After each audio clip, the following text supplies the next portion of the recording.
For those with drive, the Standard H podcast is a conversation about the lives of entrepreneurs and those who've been instrumental in growing companies. If you haven't done so yet, please leave a review on iTunes as it genuinely helps grow the show and build our audience. Today's guest is Paul Croughton, the editor-in-chief of Robb Report magazine. I believe I first came across Robb Report some 25 years ago as a teenager in Raleigh, North Carolina, dreaming of one day owning the finer things in life. Expensive cars, yachts, beautiful real estate, and of course high-end tailoring and accessories. I've never been one to obsess over these types of things for their superficial qualities, but rather their design, function, and their deliberate executions. As a sucker for details, I've long since been fascinated by items appreciated by people for whom money is no object. This is where my conversation with Paul comes in. Be it categorically filed under birds of a feather or some other such label, at the end of the day, Paul and I are really just geeks about product. However, as we initially journey through his upbringing and early experience, we chat rather retrospectively about house music and Blockbuster video, which then takes a turn into the motivations behind the customization of products. We of course end up discussing his role as the captain of a ship that caters to the psyche as it relates to buying the best of the very best. I thoroughly appreciate Paul's insights on a multitude of levels, and I think you will too. I'm your host, Wesley Smith, and you're listening to the Standard H podcast.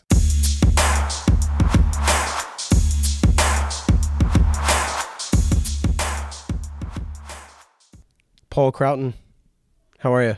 I'm great, thanks. How are you? Thanks for, I'm doing well. Thanks for taking part in the, of course, pleasure. in the show. As you know, as a listener, and thank you so much for listening. That's such a compliment to hear that you've heard the podcast. We started off with kind of a born and raised type of mentality. So from England, whereabouts in England?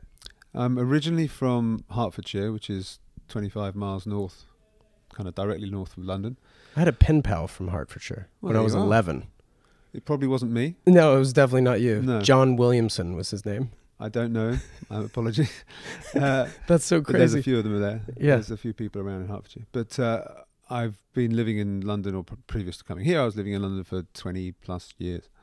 And kind of grew up in and around London. My dad's from London, and Hertfordshire borders London, and I went to school in and around. So usually when people ask where I'm from, I just say London. Yeah, it's fair. What did mom and dad do? My mum and dad both worked in the Bank of England, slightly weirdly. And mum quit to have me, and dad worked there kind of all his life since he was like 16 to 60 something. So what was sort of your course of study? What was your trajectory, in school? So I think kind of subconsciously, I wanted to do the opposite of what Dad did, to some extent. Sorry, Dad. I always wanted to write. I can remember wanting to be a journalist since I was about 14. I think I wanted to be in advertising before that. I doubt that I really knew what advertising was, but it kind of felt glamorous and cool, and but I knew that I liked English. I knew I liked writing. I loved reading. I loved magazines even kind of then, and I started on the Beano when I was 7, which is like an English comic book, and then progressed through the football magazines or soccer magazines, as you guys would have it, but and then got into more of the kind of music ones and pop culture and that kind of stuff. What kind of music were you into back then? So in my teens, I was really into hard rock, and I had a fringe that I could put under my chin. And Okay. if you know what Robert Smith from The Cure looks like, I used to backcomb my hair on special occasions to look a bit like him. So I had a lot of hair. But I was into rock, but I loved music. I also played classical music because my father was a classical singer as well, and so I played the French horn from the age of 8 till about 22. Oh, wow. And that was, for a while, that looked like that might be my career. And I think that kind of started to go south when you kind of discover girls and realise that girls are not really into French horn players. Did the French horn? Yeah. Yeah, it's kind of they're more into guys who play guitars or saxophone or whatever. So yeah, but I digress. But yeah, so I kind of the rock stuff, but I also got really into dance music. I guess 16 or 17, and the kind of house music explosion was just happening in London. Well, it kind of happened a little bit before then, but I was too young to be kind of in it on the first wave. But I still love dance music and hip hop and all of that. I used to DJ a little bit back in London, and so music's always been a really important part of my life. I ended up being an MTV VJ for a year as well, slightly bizarrely, but maybe we'll come to that in a while. But yeah, so music was always really important to me. But I think for guys of my age, so I'm 45, guys kind of growing up in the UK in the 80s, it was soccer, football, culture, and music were two things that really defined who you were. Sure. And they're two things that really went hand in hand, because the guys that would travel to the international, to the European games, so Liverpool fans, Manchester United fans, they would be really into clothes and really into stuff that they could bring back from Italy or from Spain. So that's where a lot of these kind of great kind of casual brands came back to the UK, like Fila and Ticini and all these kind of Alessi, Lacoste, all those kind of brands. Sure.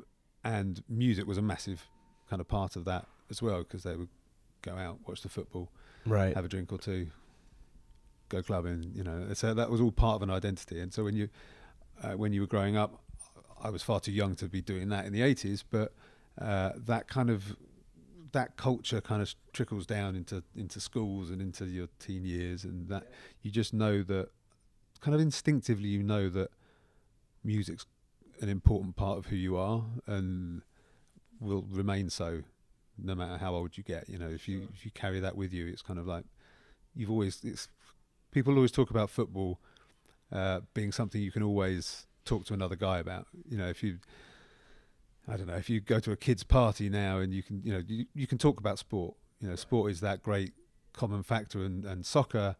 I've been around the world. I was a travel journalist for 5 or 6 years. I've been in tiny villages in Africa talking to guys there about the England national soccer team, and they know about it as much about it as I do. And right. they, you know, they don't have a TV in their village, kind of thing. It's soccer is an extraordinary leveler, but music also does the same thing, and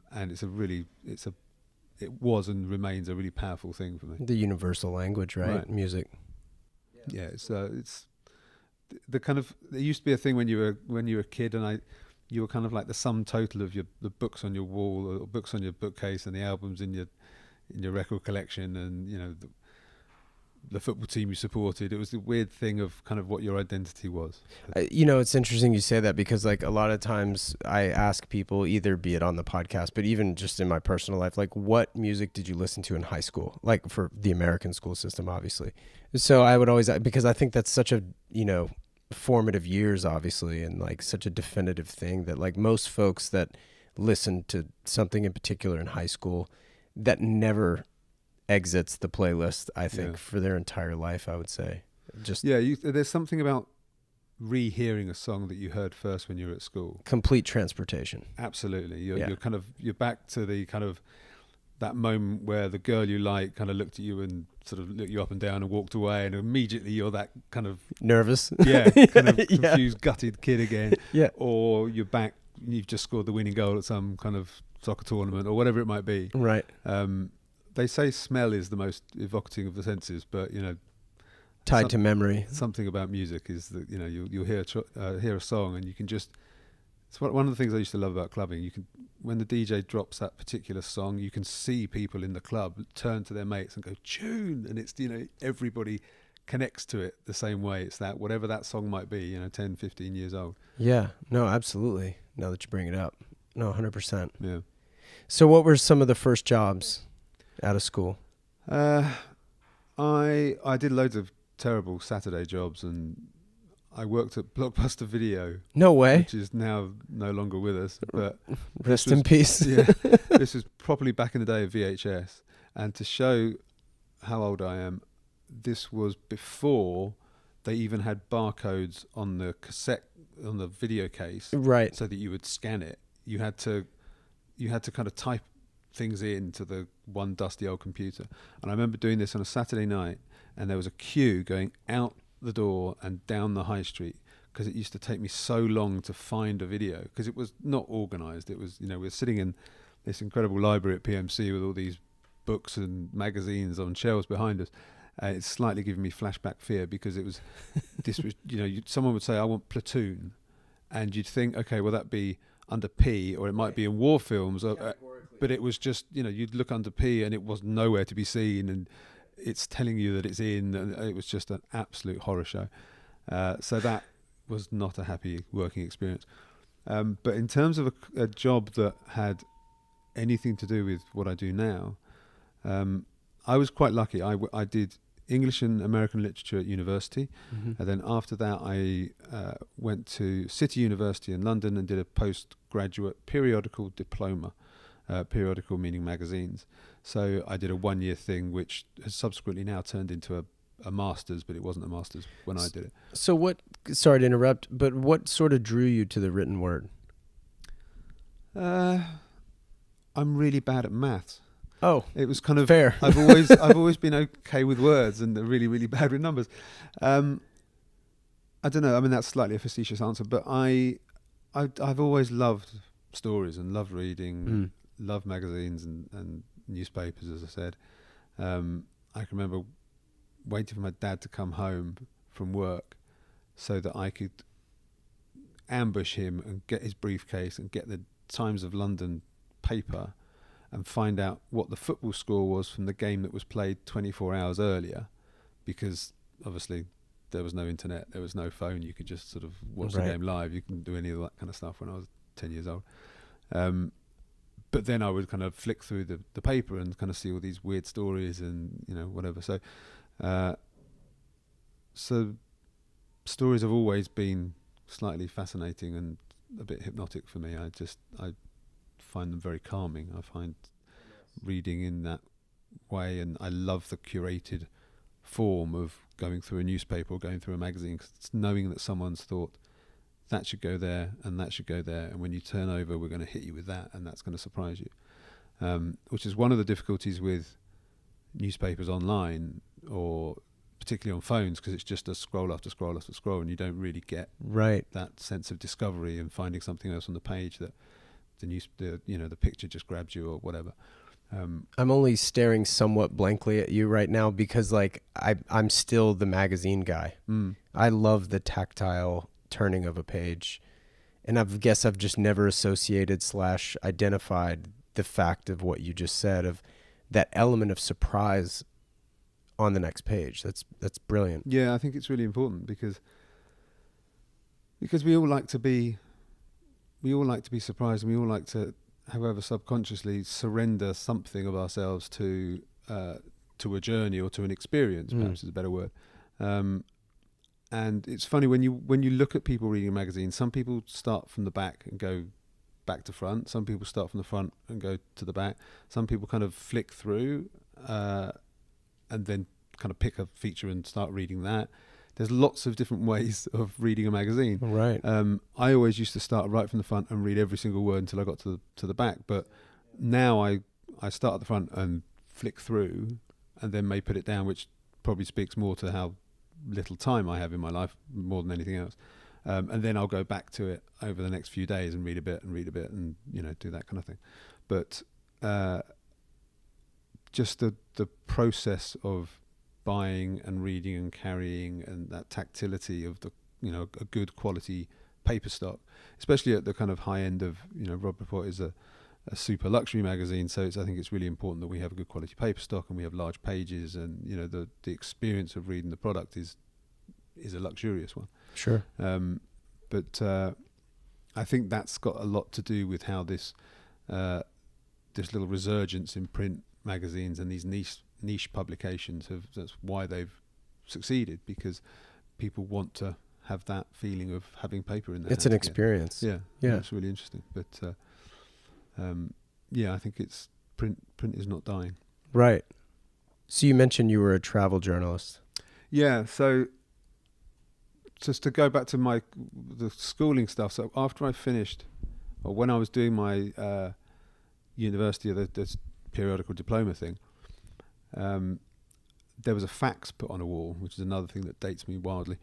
And for younger listeners, a fax was a really strange thing that made lots of weird noises, and then a piece of paper would come out with writing, and you put it on walls, and everyone would gather around. I used one yesterday. You used a fax yesterday? I had to. Yeah, that's another story. Okay, I haven't used a fax for... It's a tax document. Oh, fine. Yeah. So anyway. you are the person who's using faxes and keeping them going? Well, at Kinko's anyway. Okay. Yeah. So this was put on the wall, and it was basically a job advert, and they said that we needed 2 gophers for a startup magazine, a company called EMAP, which was a big publishing company in the UK. And I went along to the interview, and I managed to get that job. And it was a magazine that actually based itself on the American magazine Entertainment Weekly. Oh, I see. So it was a magazine that went on to be called Heat. And I was there for 2.5 years, and that was kind of my first job in the industry. And it was reviewing films and albums and doing all sorts of kind of going to clubs and writing about that. Yeah, it sounds epic. It was a wonderful, wonderful, wonderful job. Yeah. First job to do when you're 21 or 2 or whatever. But that was my first proper job in the industry. But I'd done, I think, 15 different bits of work experience at different magazines in the years preceding that. So wow. I really knew that this was what I wanted to do. Right. But the travel thing came 10 years or so later, when I ended up at the Sunday Times, which is the biggest broadsheet newspaper in the UK. And I'd been in consumer magazines for 10 years, so I was at Arena after Heat, which was great fun. But I was acting editor by the time I left there, and I realised that I wasn't really writing very much, and I wasn't travelling very much. And those are 2 things, obviously, that I'd done quite a lot of as you kind of go up the masthead, and you write features, and you travel around the world and meet people and do all sorts of fun stuff. So I thought that I wanted to find an opportunity that would allow me to do that. And a friend of a friend said, I know the Sunday Times are looking for a travel editor. Would you be interested in that? And I thought, yeah, I think I would. So what were some of the lessons you took from that? So the interesting thing about that is that when you say you're a travel writer, people assume that you haven't been home for 10 months and you've got weather beaten, and you can only write on the road. And you haven't had a decent shower for months and all the rest of it. And that wasn't the case. But I travelled probably 8 weeks of the year, which is still quite a lot. Sure. And I loved that, and I love travel writing because it's a different form of writing to straight journalism. But what I thought was fascinating about it was that so many people kind of get it wrong because they feel that it's somehow more highbrow, so they start writing in a voice that's not theirs. I see. So they kind of do this thing where they think about the sun beating down upon one's head, and or they start as I got a taxi to the airport, I was thinking this, and you're like, this is not how a travel story has to be. But obviously, Sunday Times being as it is, we had some very good writers, so it wasn't so much that. But every now and then you get that kind of thing, and you'd be like, oh, that's weird. But the thing that I loved about travel was that every single trip would throw up a surprise. Every single story, even if you thought you knew exactly what it was going to entail, and you'd done your research, and it was going to country X, and you were going to sort of do certain things, there would be someone or something that would happen that would throw things out of whack completely. And I used to be slightly on edge until I knew how I was going to start the story. And I used to think of it as a coat hanger, and I needed to find the hanger that I then hang the story on. And sometimes that happens immediately, and you kind of think, oh wow, that was weird or fun or scary or brilliant or whatever it was, but I can see how whatever happens from now on can trickle down, if you like, from this event. But sometimes it didn't happen until you didn't get that idea until the plane home. So all the way through, you're kind of constantly writing notes, and it's not the hardest job in the world, traveling for a living, but it's a job, and you are through every meal. I mean, living out of a suitcase, and well, it's more that you don't always just get to experience the moment because you're writing notes about it and you're trying to work out how it fitted into the previous moment and how it fit into the one next to come. Right. So you're always trying to think of how this fits into a story, and you might have an idea of what that story is before you set off, and it may transpire that that's the story, or as I say, it may something completely different happen and you kind of change that story because this one's a far more interesting story. So for you, the hanger was the theme and the fabric was the details? It was more that the hanger was quite literally the first paragraph. Okay. So for example, I did a story, the introduction-ish. yeah, but once you've got that and once you know that that's good, I found it relatively easy to write the rest of the story.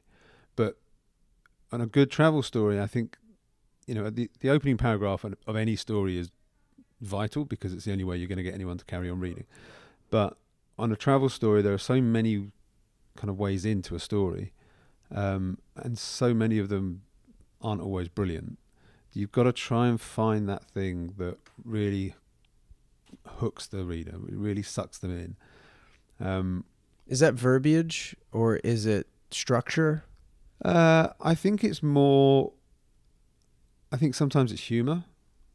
I think sometimes it's description. And obviously with travel stories, there's usually photography that goes with it. And more often than not, it's fantastic vistas or, great people. Picturesque. Or, it's something that's going to be arresting.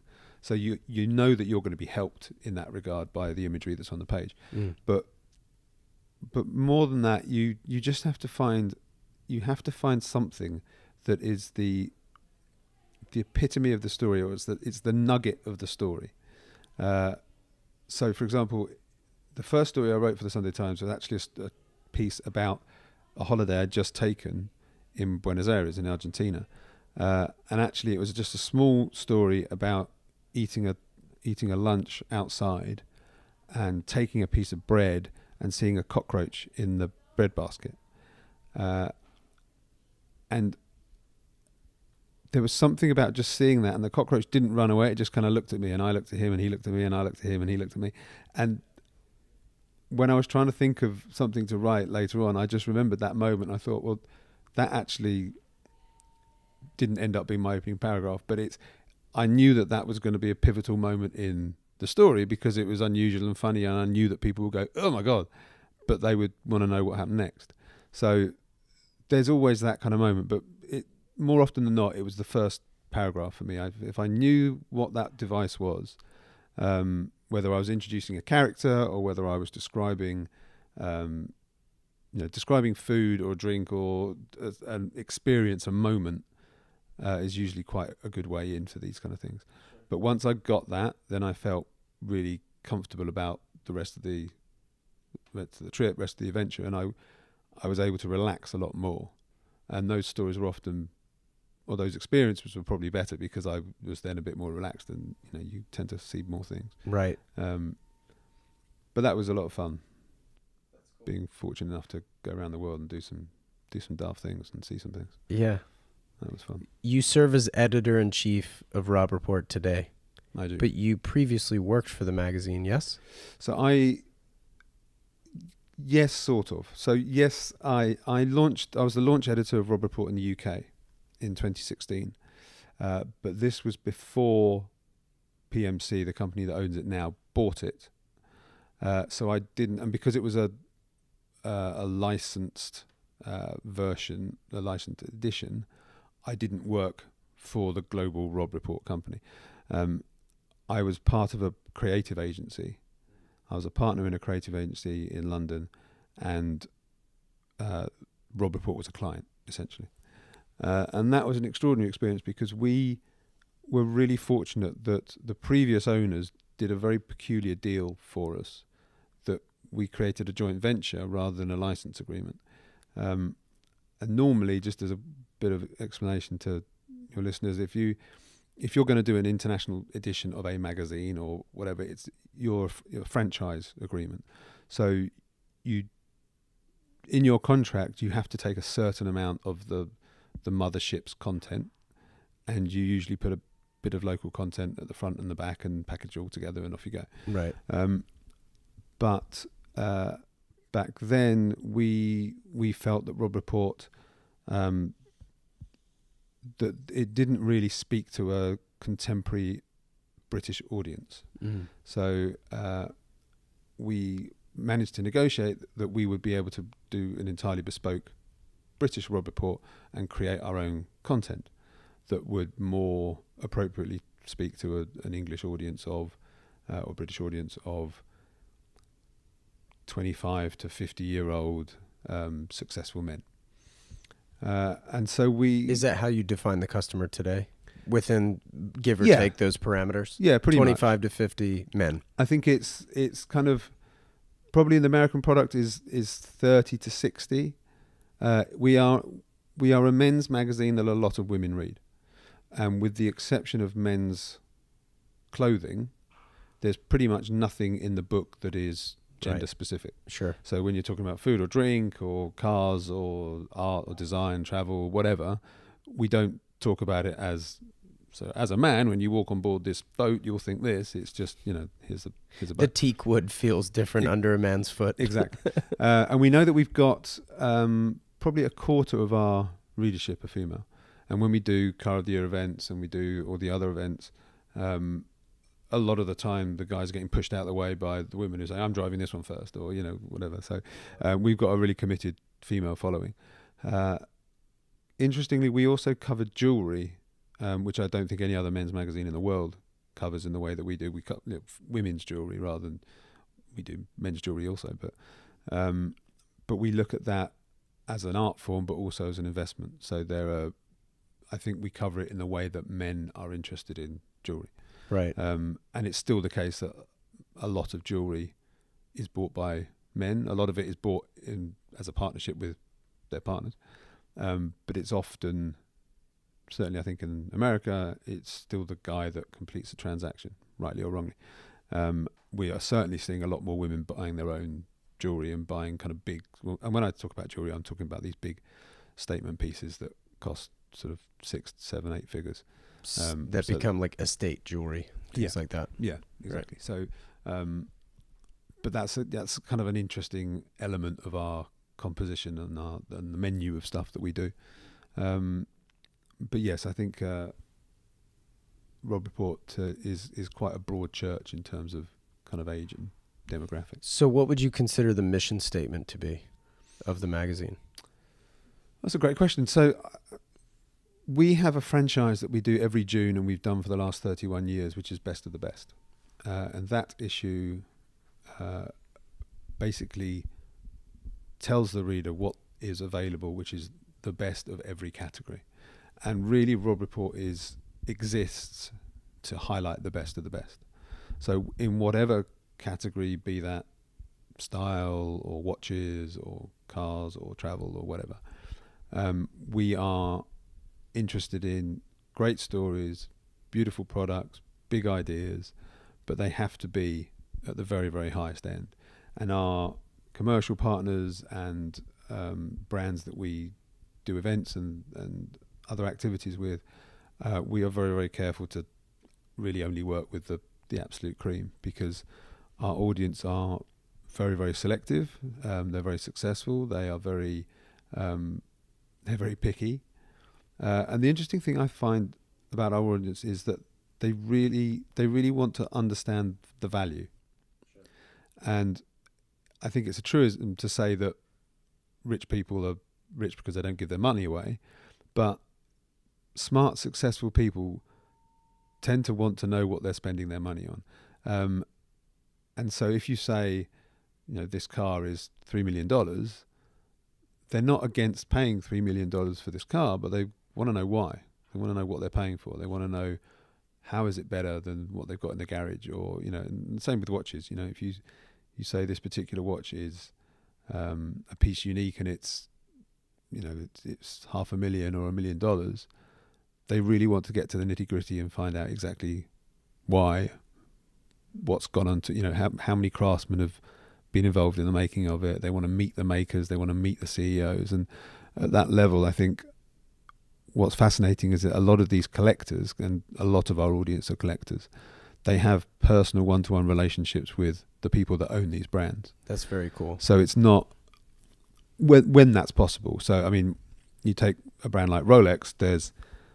They produce a lot of watches a year. There's not really a Mr. Rolex out there. You don't really go and. I'm thinking more along the lines of like Koenigsegg or somebody. Precisely. You know? So that's a perfect example. Or a F. Pigeon watch, or they will go and they will meet the guy behind it. They will go and go look around the factories of these cars, and they'll be they'll talk to the designers, and they'll talk to the CEOs, and they want to know exactly what's coming.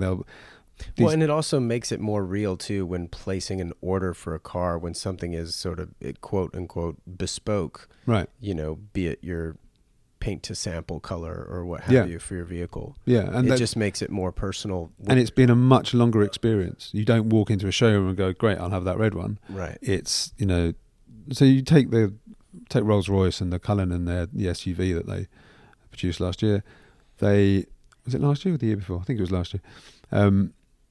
That was the result of constant and long conversations with their clients, many of whom have multiple Rolls-Royce in their fleets, and they were saying, "When are you going to do an SUV? When are you going to do an SUV?" It's a product of demand, right? And so they would, and it's the same with Lamborghini or with all these cars. It gets to a point where they have clients and collectors that have maybe 5 or 6 Lambos, but they've got another brand's SUV. And Aston Martin is a really good example of this. They say this a lot, that they've got guys that have all the Astons, and then they've got a Range Rover, or they've got another SUV, and they were saying, I want to have an Aston. I want the set. They're not necessarily completers for that kind of way, but it's, if you buy into a brand, and there's loyalty, right? And there's a feeling that this is the brand that speaks to me, and I speak to it, and So I think at that level, there's a communication thing, and so people, the rise of personalization in the luxury world has been fascinating. But people think of it in the last sort of 2 or 3 years in terms of sportswear and monograms and whatever else. But actually, it's been going on for years. And some of these brands have been offering extraordinary levels of personification for donkey's ages. Now, Rolls-Royce will do you a car, and in the roof will be the constellation of your firstborn, the night he was conceived, or the night of her first birthday, how the stars were setting.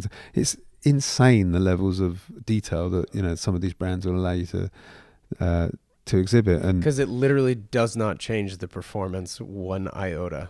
Absolutely not. It just makes it personal. Yeah, it's cosmetic, but it's unique, which is something they want. Right. They spend countless tens of millions designing their homes, and our readers have 4 or 5 homes, and a boat will be one of them. So they don't want, in front of that home that they've spent all this time and attention and care and years planning, a car which is the same as the guy in the next house, and the one before that, and the one before that. So if you care about that level of craft and that level of performance, then that goes throughout your life. It's not just I care about it in my clothes, but I don't care about it in the car, or I care about it in the car and don't care about it in my watches. You tend to find people that are consistent. They want the very, very best all the way through. And that's hopefully what Robb Report gives them. Well, and you guys cover all of these subjects that we're sort of touching on, right? So how many people are employed for Robb Report?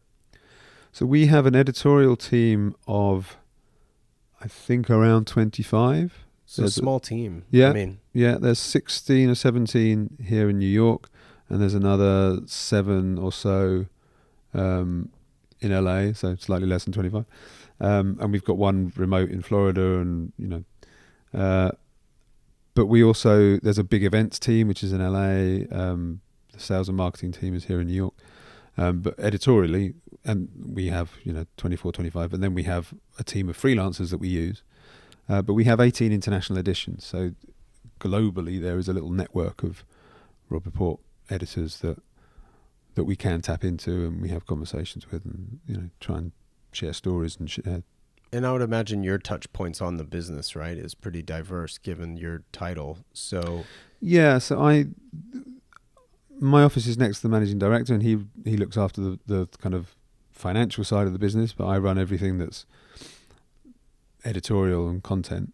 So that's the magazine, the website, the social channels, but also things that come out of that, such as e-commerce and anything that's has a aesthetic Robb Report kind of touch point. So it's a pretty varied kind of gig. Well, on the front of e-commerce, I haven't really found a store that you guys offer, obviously, but I know a lot of magazines as of late, in lieu of ad revenue, right? Because that's kind of dwindling, for the lack of a better term, over the last, say, 10 years, maybe even the last 5. Do you guys have any plans to introduce an e-commerce sector as a revenue stream? Yeah, absolutely. And it's something that I've talked about before, and the conversations are constant. What I don't think we're going to be doing is having a huge kind of boutique where you can buy 100, 200, 400 different types of item, because that's not really what we offer. What I am interested in is finding products that are unique, that have a great story behind them, and that you can only really find from us.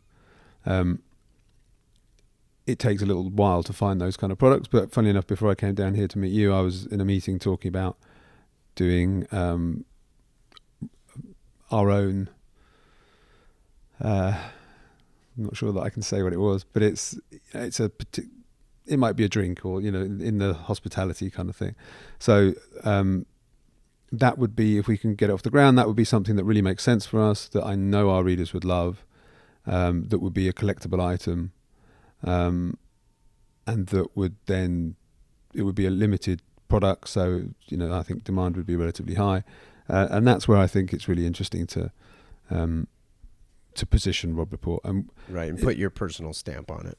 Yeah, and it's fascinating because that wasn't the editor's job 20 years ago when I was reading magazines, probably not 10 years ago. The role of an editor now is just kind of exploded into being, I don't think I run a magazine. I run a brand.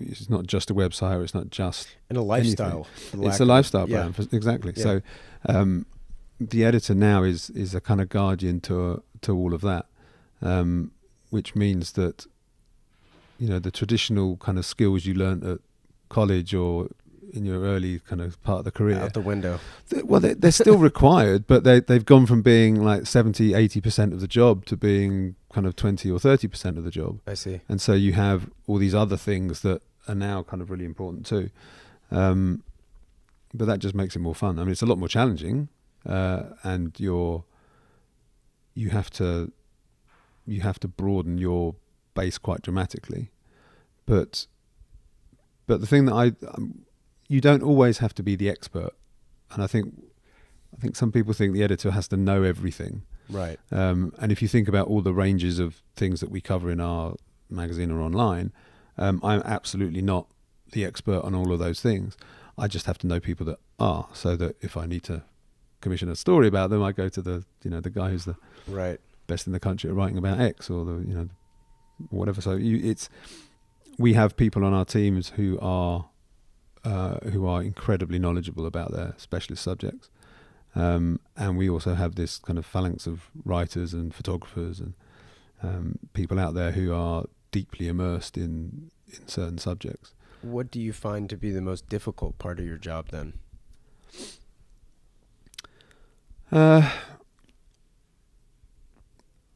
Certainly the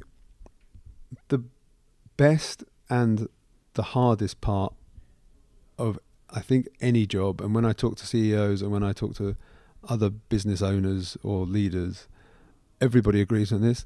The best and the hardest thing about a job like this are people, because they're the biggest variables, and trying to keep everybody on your team motivated, happy, challenged, inspired, all of those things is not always easy. Right. And even though we've only got a relatively small team, you've still got lots of people at very different points of their career. So I think the youngest person on our team is probably 22.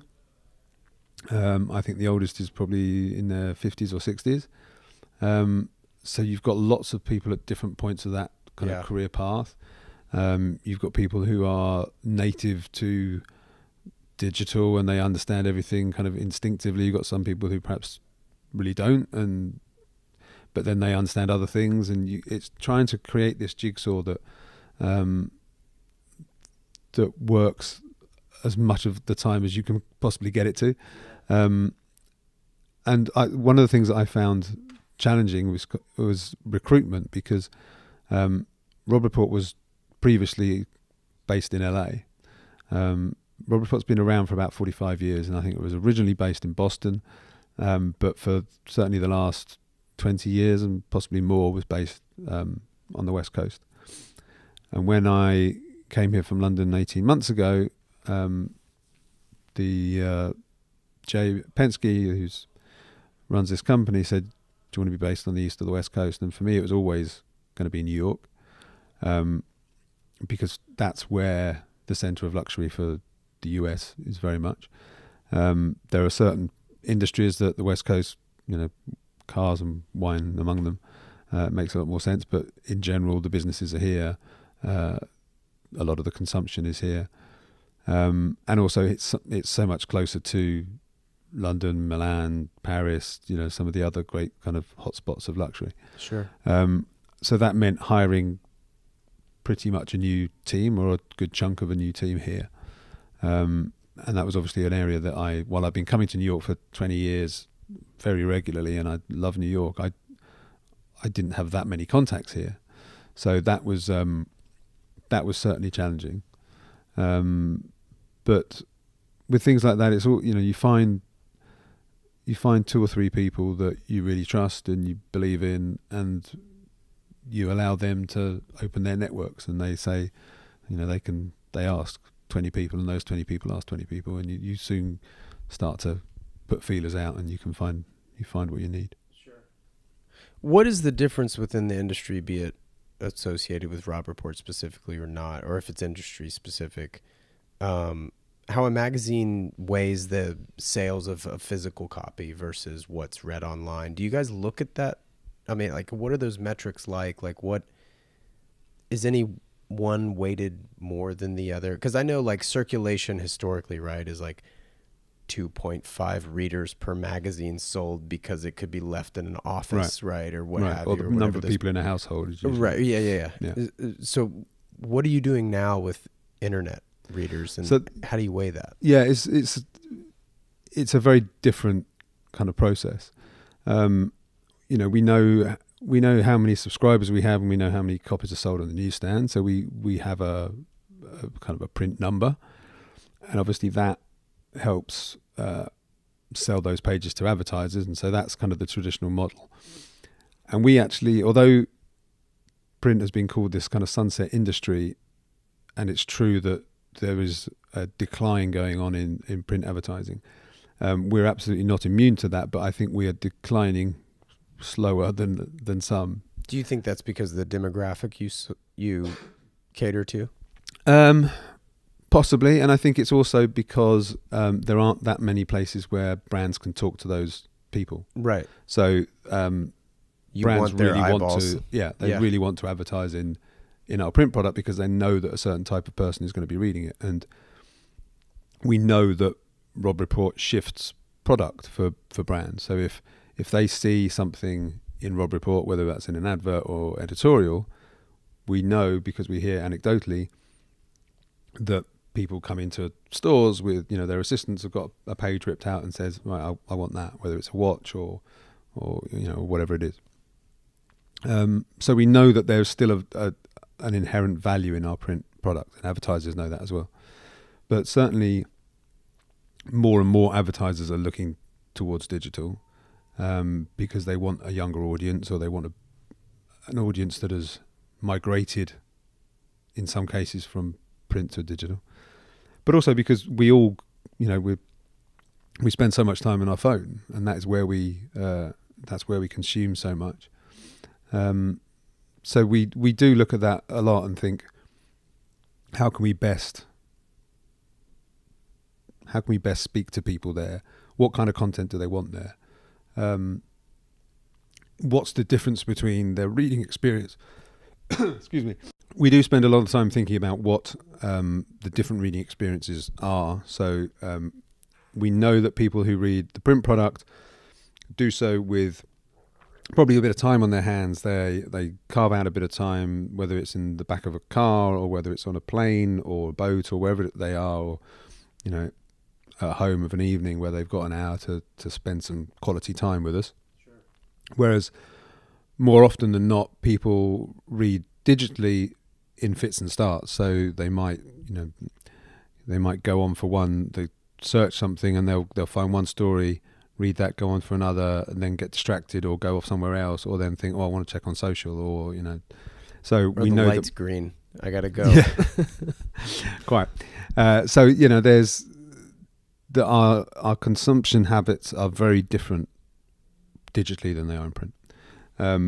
But yeah, we absolutely think about how best to serve content up to people like that. We do quite a lot of newsletters, and that's a really strong part of our business, and that's a really important and valid way of presenting stuff to people. We have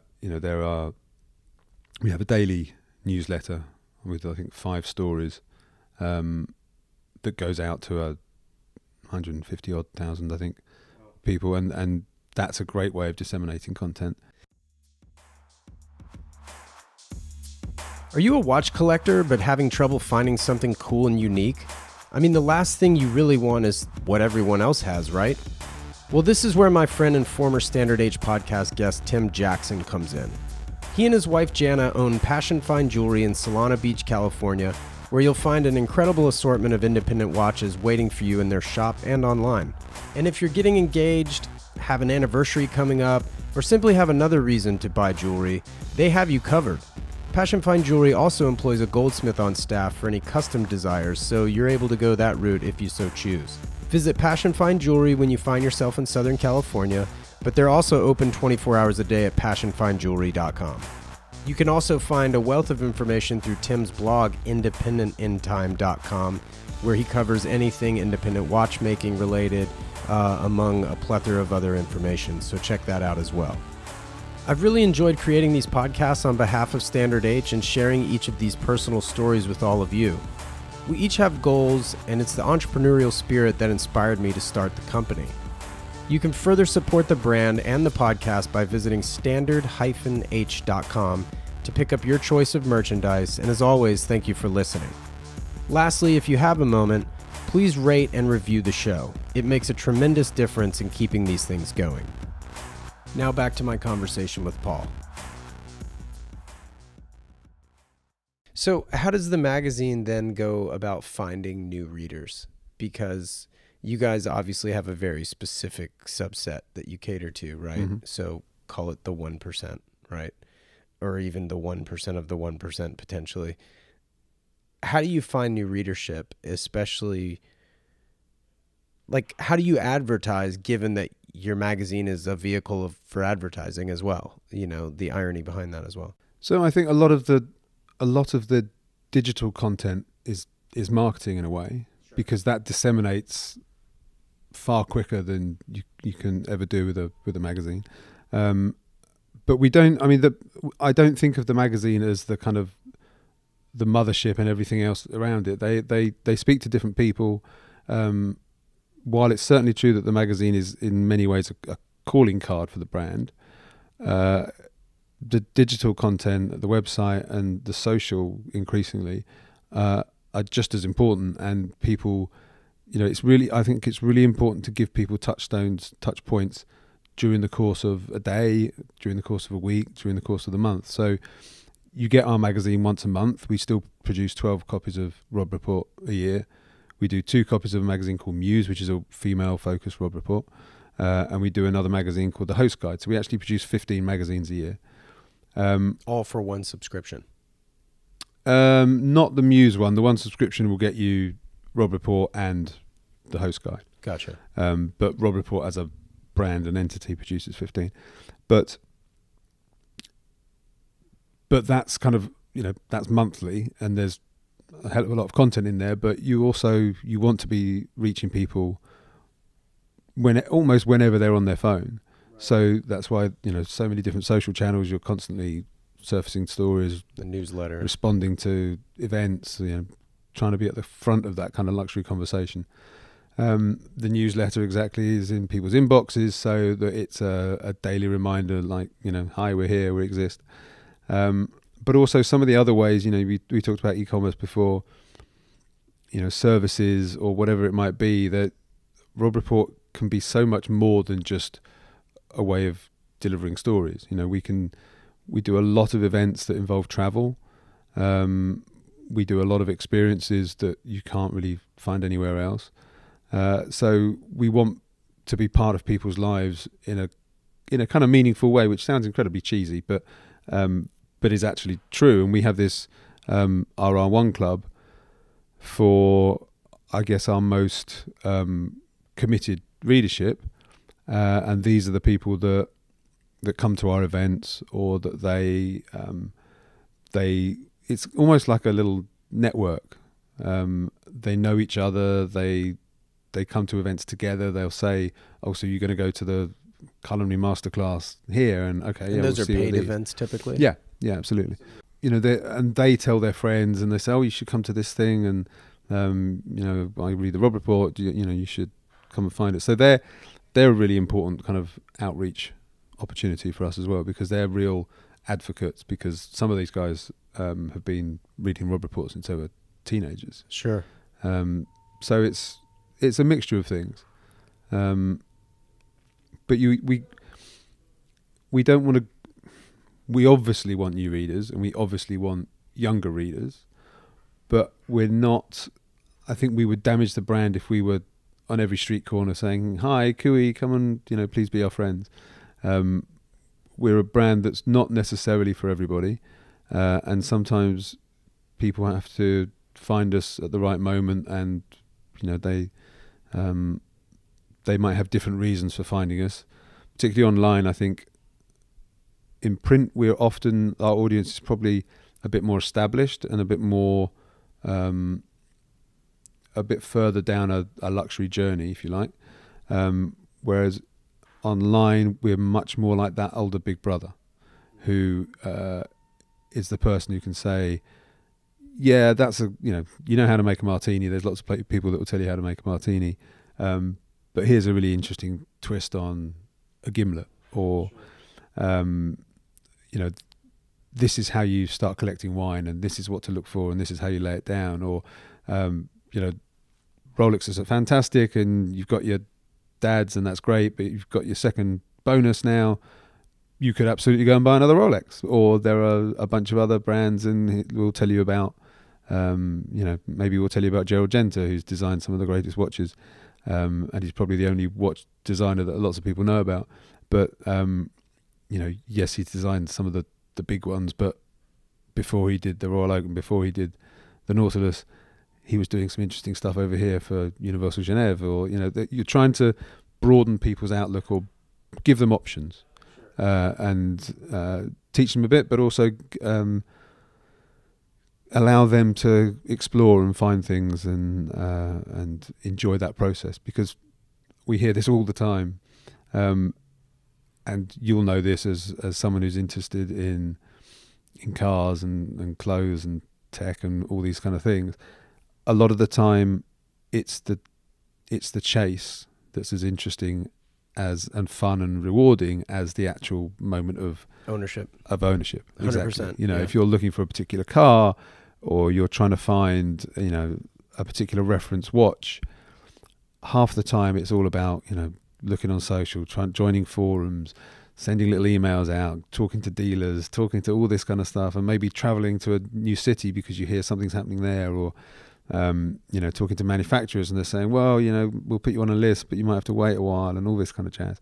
That whole thing is part of the fun of it. Right. It's all the reality right of the whole experience. But what's interesting too is the propensity of people almost becoming numb to certain products. When you're surrounded with luxury all the time, one can become numb to it. Yeah.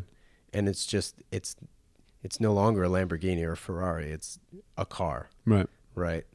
And I would imagine in your position, surrounded by all this stuff constantly, I'm not saying that you're numb to it, but what kinds of things impress you every day?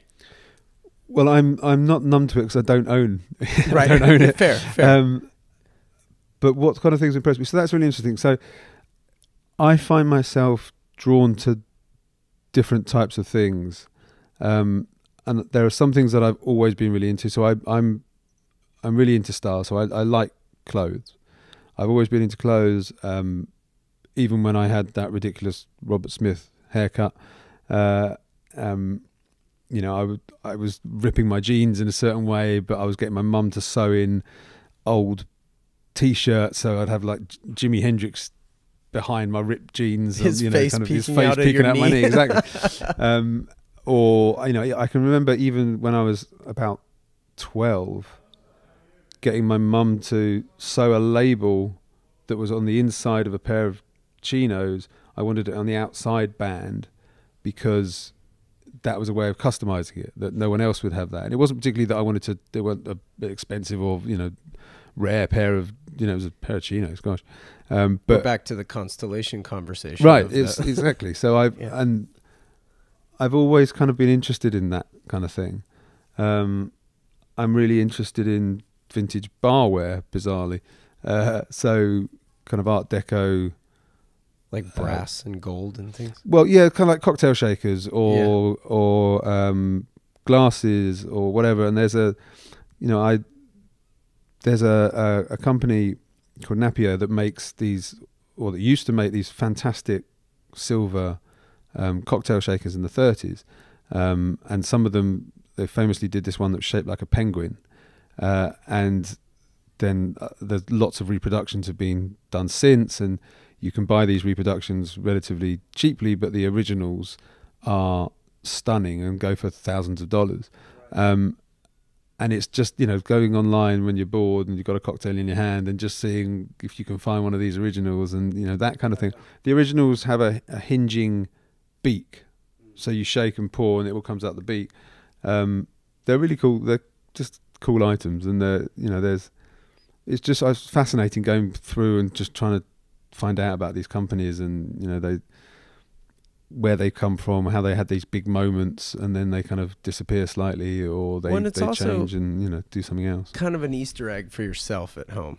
Yeah, because nobody else is going to know about them. I mean, unless they're in your shoes, kind of, in your inner circle. I guess. It's just, I think we're nerds.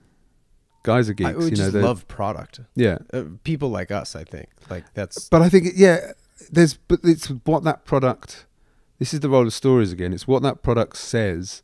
Not just about you, but it's about what it says to you about you. Right. So it's how you feel when you put on a particular pair of shoes, or you. So I found a picture online about a year or so ago, possibly longer, of a guy who turned up his jeans in a particular way that was kind of like a double turn up. So it was on my Instagram somewhere. So you put it. You can see the two tops of the denim, but he hasn't just turned it over twice. So the second roll is shorter than the first. Yeah, so it's a very complicated origami type of thing. And I put that up and said, does anyone know what's going on here? And it was fascinating. People kind of got in touch and said, well, I think it's this, and this happened in the 50s, and it first became such and and I love geeks because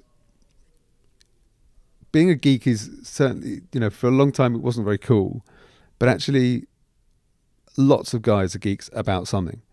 And it could be about sneakers, it could be about tailoring, it could be about cars, it could be about anything.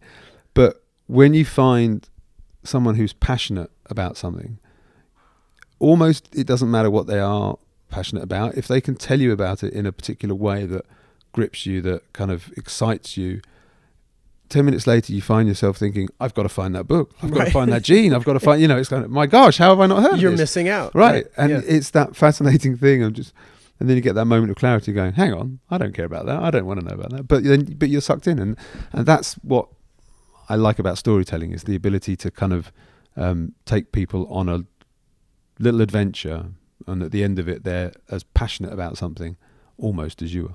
Well, it's funny because one of my next questions was, what's your favorite part of your job? And I feel like you just answered that question. Quite possibly, yeah. I mean, so it goes slightly back to one of the things I said earlier about people. When I love being in ideas meetings, when people come up with brilliant ideas, and then someone else will chip in and go, yeah, but if we did this to it, then we can add to it like this. And someone else will go, yeah, that's great, because it reminds me of something I saw the other day. And then really quickly something snowballs, and you just look around the room and go, that's really good. That's fantastic. And ideas are what journalists, live on, and they're currency to an editor. So you want ideas all the time. And when you see your team really kind of humming and coming up with these kind of things, that's a really rewarding part of the job. But also I love getting out there and meeting people, and meeting guys and women behind these products, and people who have taken a risk. And quite often the story is quite similar, in that it's people who've been in finance, or they've been in a previous career, and they've had a moment of truth, and they've thought, either I've made some cash, or I'm just not enjoying what I'm doing, or I've retired at the age of 40 or something annoying, and actually what's my second act, and now I'm going to do that thing that I've always cared about, and so now it's going to be this, or and those stories are fascinating and inspiring, and that they're the kind of people that you deal with on your podcast, these kind of entrepreneurs and people who've got this real burning thing that they've just got to get out of their system. I've got to produce this incredible watch, or I've got to, there's not a bar like this and there should be, or I want to do this food truck and sell caviar ice cream or something stupid, whatever it is. And I love people who don't talk about it but do it. Right. Yeah. And I mean, obviously this is quite self-serving for me, but that's why it's also not industry specific. Right. Because these types of conversations just fascinate me. Absolutely. And they spring up all over. And it's I'm very, very fortunate that the luxury industry is a fascinating industry, and obviously the experiences involved are magnificent. Well, because nobody got there the same way. Right. Absolutely. And I think that's the cool part. And it comes back down to people again, it's people's stories. But the thing that is fantastic is that when you start hearing about the craft that goes into some of these products, and the genesis story, and how people have evolved this product, sometimes over centuries. And certainly when you look at the British luxury industry, you've got brands there that have been doing what they've been doing for 200-300 years. Yeah, shoes. They've got, absolutely, they've got royal warrants coming out their ears. And what I find fascinating is the brands that have that history but are able to move on. And quite often that kind of history can be a bit of a break, because it stops you being able to innovate and change, because you say, well, this is how we've always done it.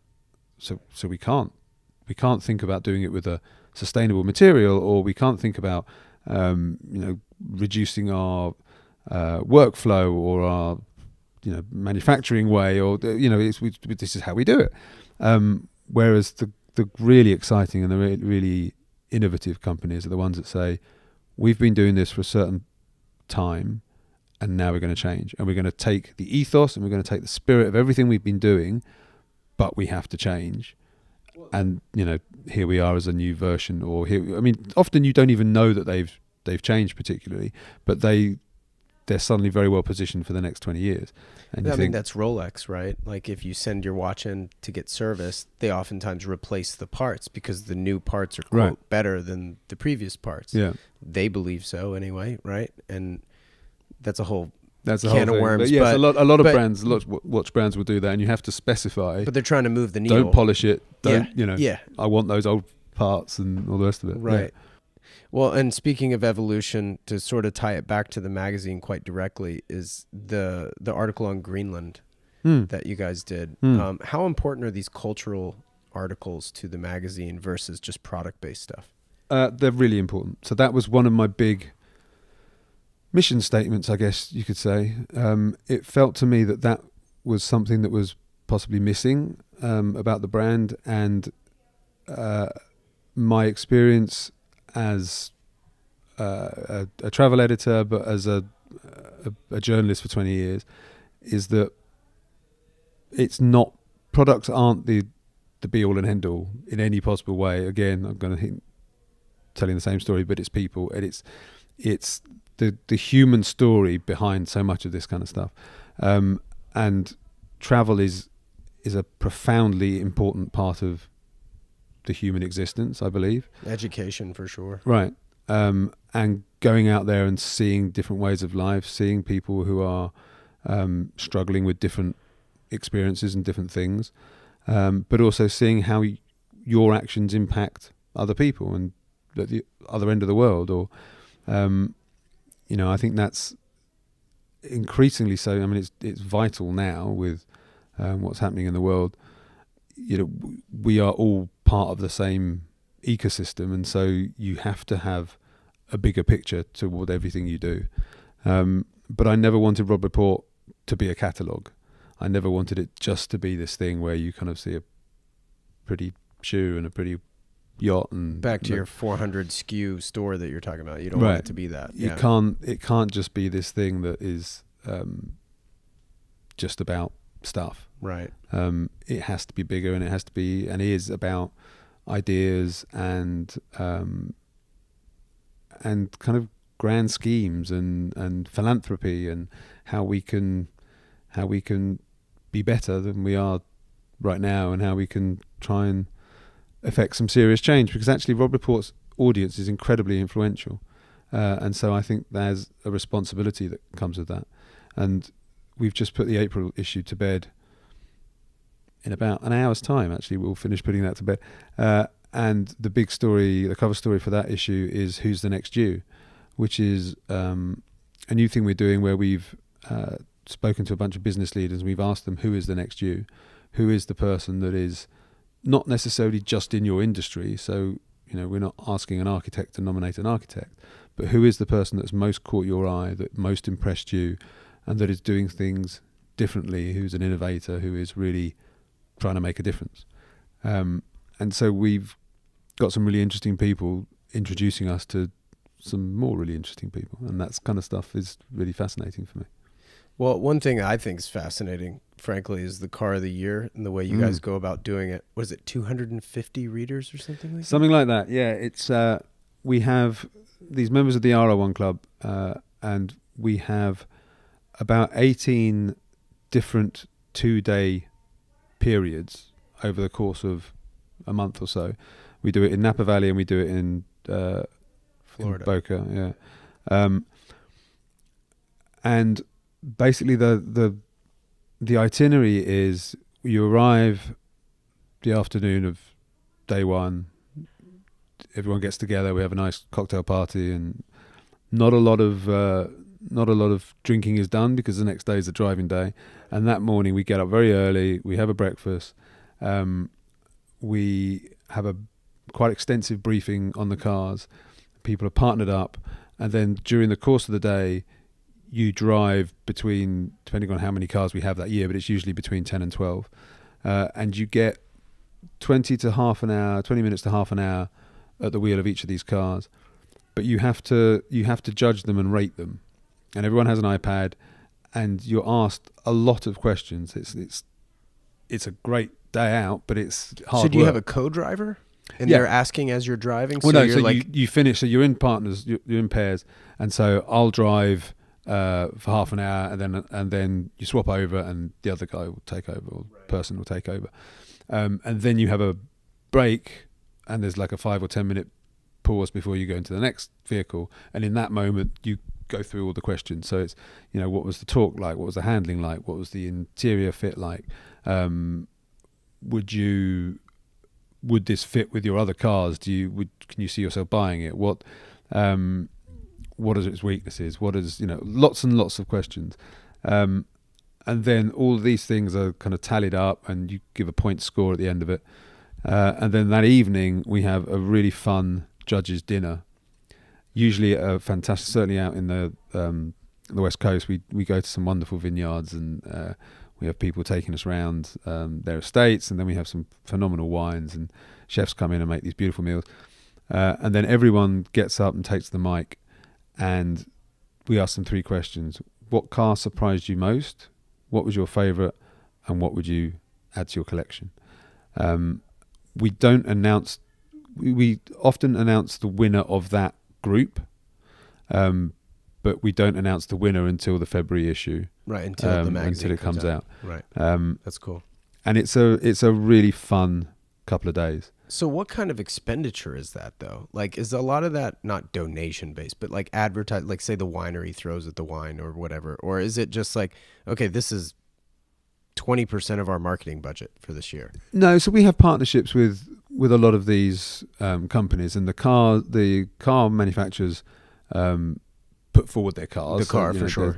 They're keen to be included in that, and then we have partnerships with, as you say, the vineyards and the hotels and whatever else. So it's a win-win for everyone. Yeah, exactly. So we're exposing their hotel brand, whatever it is, restaurant, to the kind of people they want to be exposed to, and they appear in the magazine, when we write up the story. But obviously our audience gets to experience extremely high quality service and all the rest of it. So that's super cool. Yeah, those kind of partnerships are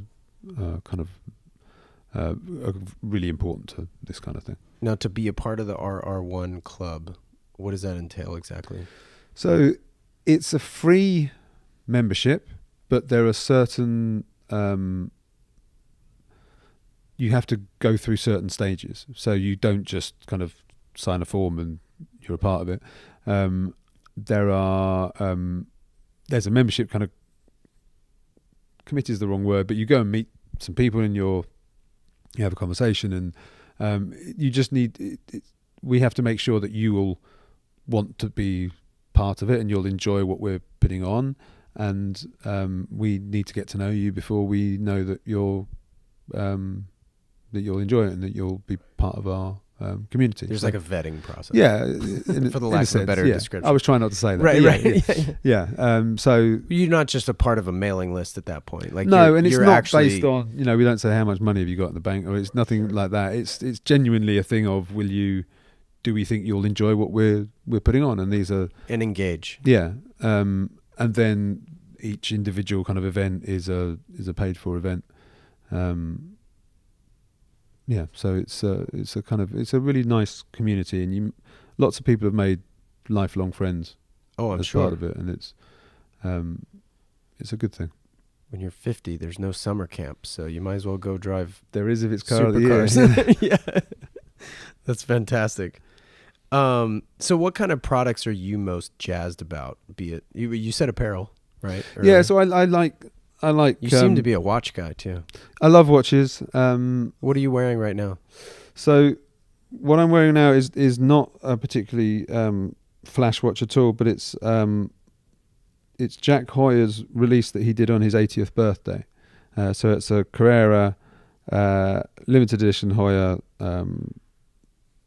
piece that came out. I forget quite how long ago.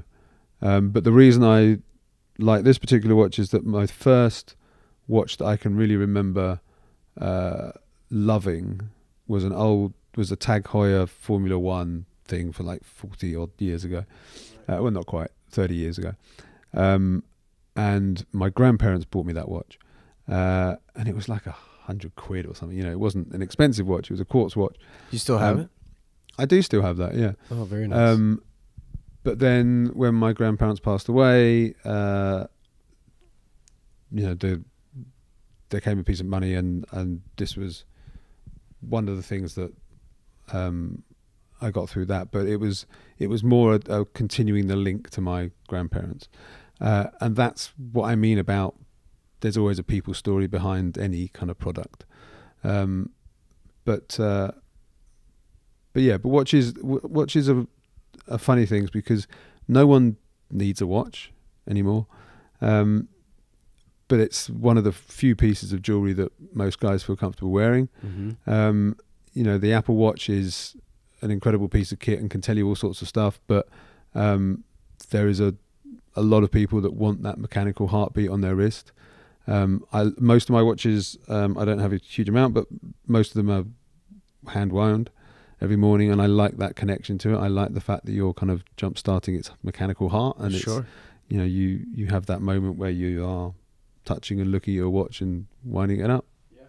Exactly. So the watch I wear a lot is a Speedmaster, which you've got on, but it's in the shop at the moment getting fixed. One of the pushers fell off it. Oh no. So they're going to, they're looking after that. So, so I like that kind of tactility to the watch, and I like sometimes the weight of it, or knowing that it's there. Yeah, sure. But yeah, there's we always have our wish lists, and there's all sorts of things that I'm. So what's the grail? Do you have a grail watch? I've got hundreds. Yeah. Join the club. Yeah, I know.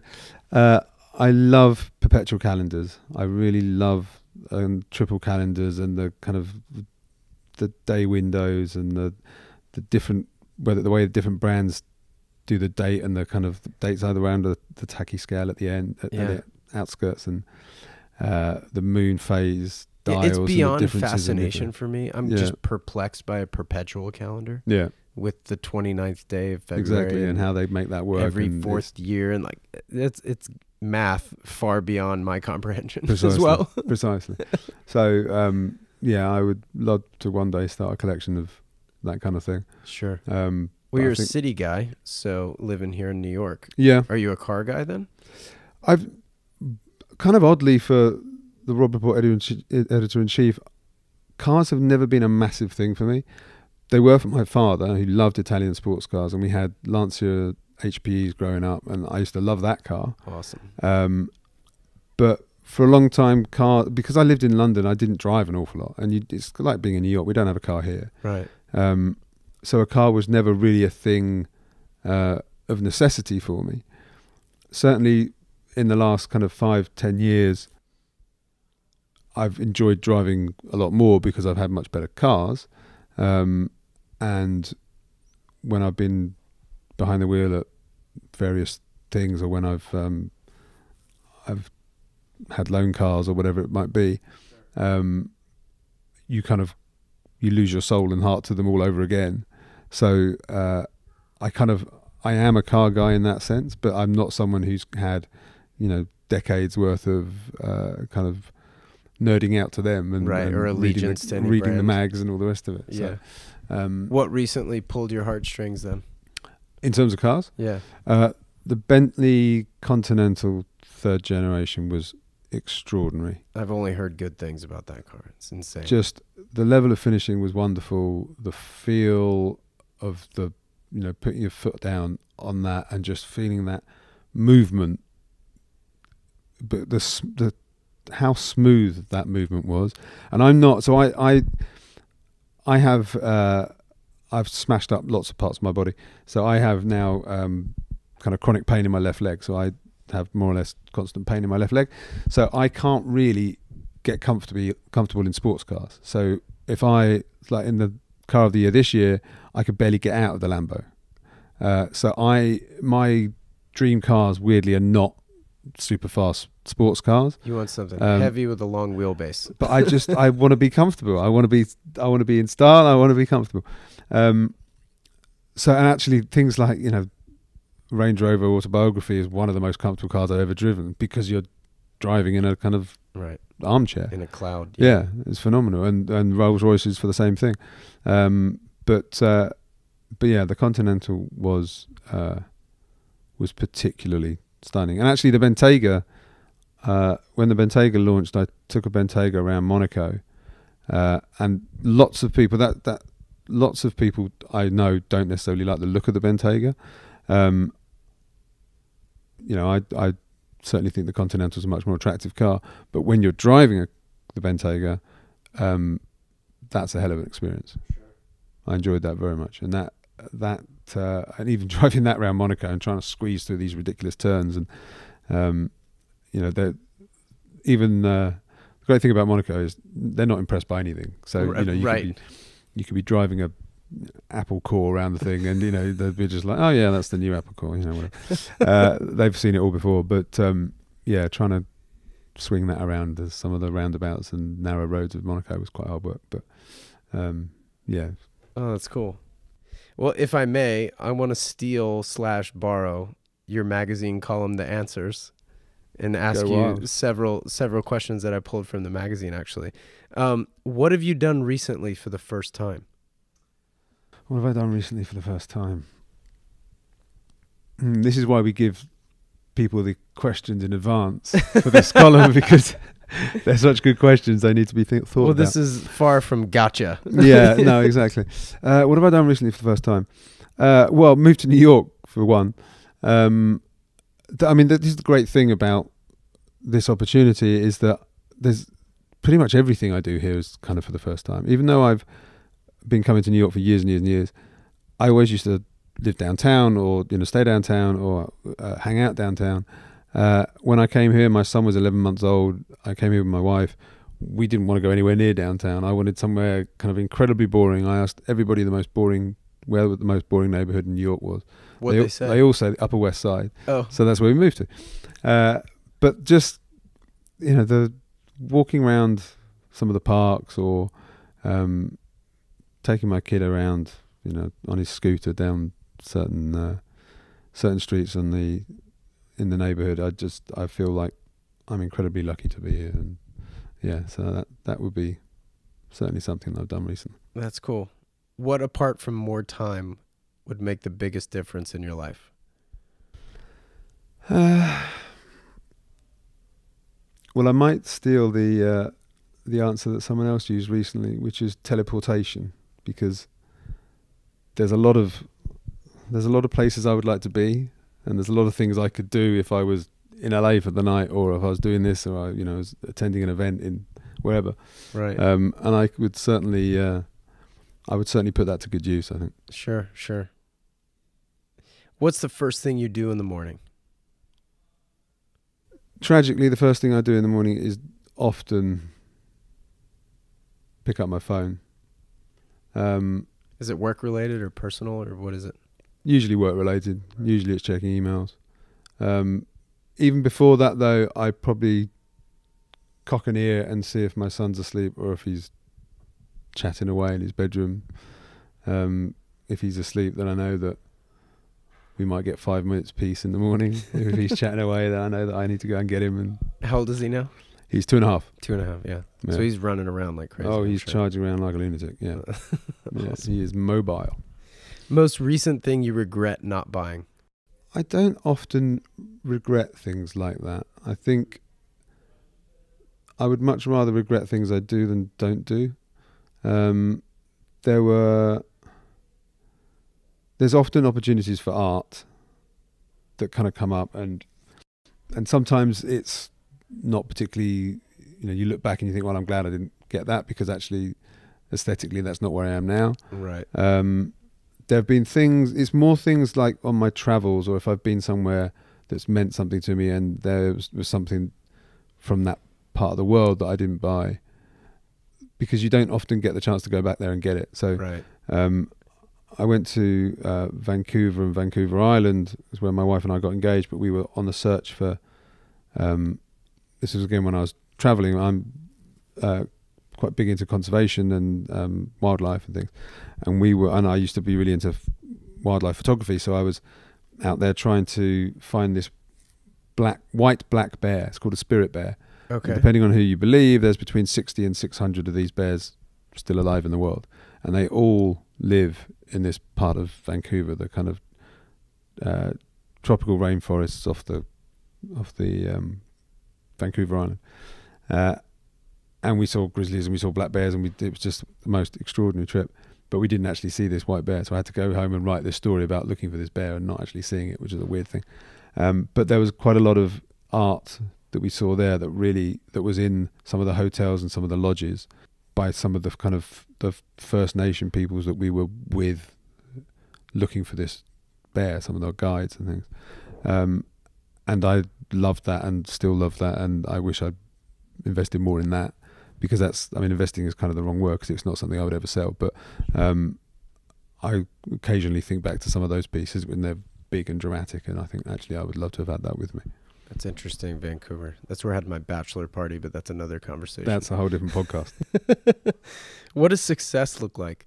Success is, to me, being able to be with your family, being able to give them the right amount of time, the right amount of quality time.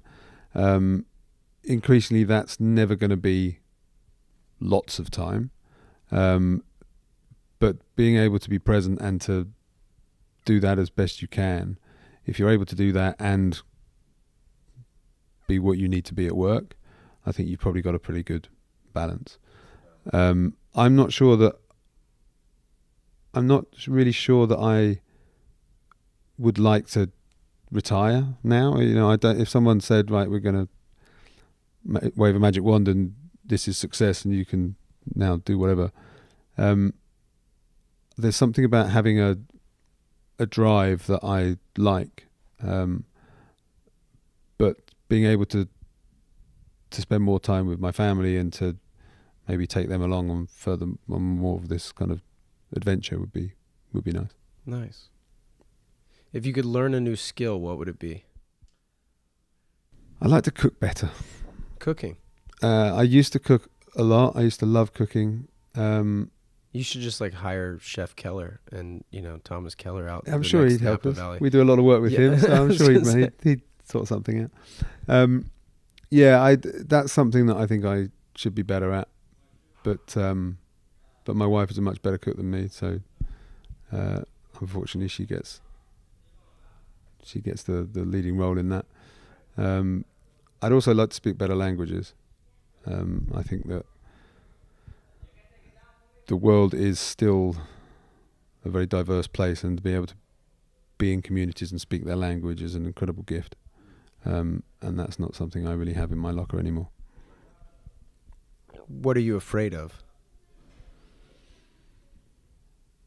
I'm not sure I'm afraid of too much, really. I mean, aside from losing family or, I want to be able to be the best kind of father and husband that I can be.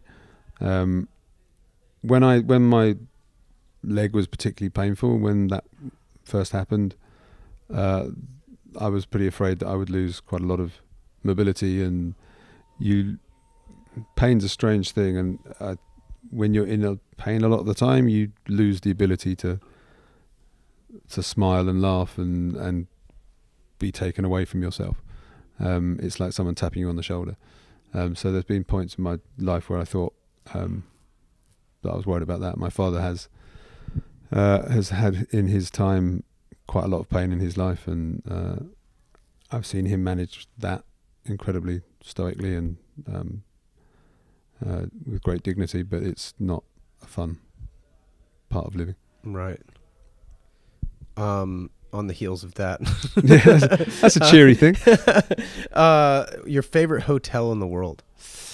The favourite hotel? God, there's so many wonderful hotels in the world. The Wickeninish Inn is a magical hotel that was on the west coast in Canada. It's kind of almost an explorer hotel in that you look out in the dining room and it's on a cliff overlooking this incredible beach, and you just can't wait to get out there the next day. So I like getting out in nature and walking around and getting my hands dirty and doing that kind of stuff. There are wonderful kind of 6-star hotels all over the place that I love. I really like, which is going to surprise no one, but the Amalfi Coast and that kind of coastline in Italy. There's so many places around there. But the Wickeninish has a particular place in my heart, I think. Cool. Favorite restaurant in New York City? Favorite restaurant in New York City? At the moment, it's I want to call it Cantina, but it's almost certainly not called that. It's at the end of the High Line, and my wife and I had a wonderful and very boozy lunch there, and it was great fun. You're a man of style. Where do you like to shop for your clothes? When I'm here, I like the Armory a lot. I think what Mark Cho's done there is very impressive. I like Jay Musa. I think his approach to tailoring is very cool. So those are the two kind of main places. I shop on Mr. Porter far too much. I think that's a brilliant resource. In London, Connolly is a magnificent store, again with amazing heritage. So Connolly, I don't know if you know Connolly particularly, but so Connolly Leather used to be they were the sole provider of leather to Rolls-Royce for the first 100 years. Their leather is on the chairs in the House of Commons and the House of Lords.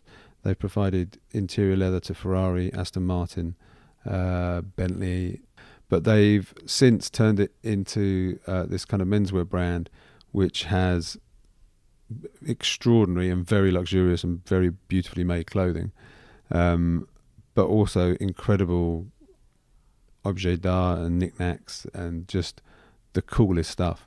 And that's on Clifford Street in Mayfair, and that's one of my favourite shops in the world. The staff and team there are brilliant, and Izzy's wonderful, who's the owner. So that's great. And there's also another store in London called Trunk on Chiltern Street in Marylebone, which is a very cool menswear store, and the guys there are fantastic. So I like little places that you kind of have to seek out, and nooks and crannies. Nooks and crannies, exactly. Nice. Last question.